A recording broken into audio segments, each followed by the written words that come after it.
Selamat pagi Indonesia. Anda menyaksikan seputar Bali terkini pukul 10 WITA bersama saya Arna Suputra.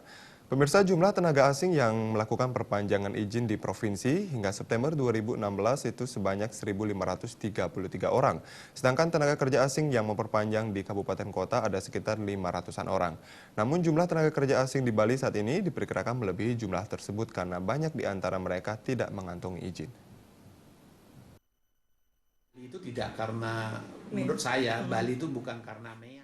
Kepala Dinas Tenaga Kerja dan Transmigrasi Provinsi Bali Ketut Wija menjelaskan, izin tenaga kerja asing baik RPTKA atau Rencana Penggunaan Tenaga Kerja Asing dan IMTA atau izin mempekerjakan tenaga kerja asing dikeluarkan oleh Kementerian Tenaga Kerja. Izin berlaku 5 tahun tersebut harus diperpanjang setiap 1 tahun sekali. Untuk perpanjangan izin baik RPTKA dan IMTA, untuk lintas kabupaten, kewenangannya ada di provinsi. Sementara perpanjangan izin yang hanya bekerja di satu kabupaten kota, kewenangannya ada di kabupaten kota masing-masing. Jumlah tenaga kerja asing di Bali saat ini tercatat 1.533 orang.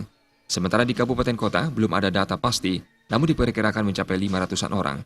Menurut Ketut Wija, jumlah tenaga kerja asing yang bekerja di Bali melebihi dari jumlah tersebut karena banyak di antara mereka yang tidak mengantongi izin baik yang bekerja di sektor formal maupun informal.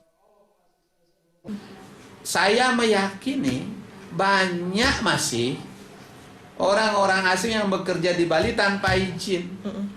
Dia mungkin visanya bisa visa kunjungan, wisata, bisa visa pendidikan atau pelajar, tetapi juga dia nyambi. Nah, inilah yang harus kita tertibkan bersama imigrasi. Inilah yang kita bisa tertibkan bersama imigrasi, aparat keamanan, supaya mereka, kalau memang dia kunjungan wisata, biar berwisata saja. Kalau memang dia kunjungan pelajar, memang dia pelajar saja gitu. Kalau memang dia bekerja, dia harus.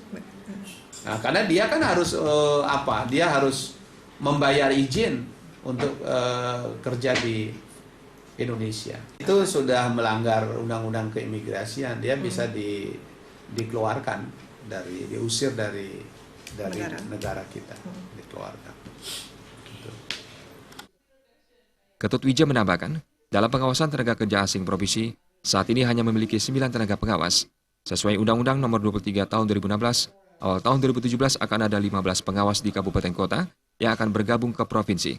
Penambahan jumlah pengawas ini diharapkan pengawasan terhadap tenaga kerja asing dapat lebih dimaksimalkan. Jenny Ariantini, Bali TV. Kami akan kembali di seputar Bali terkini 1 jam mendatang. Selamat pagi dan sampai jumpa.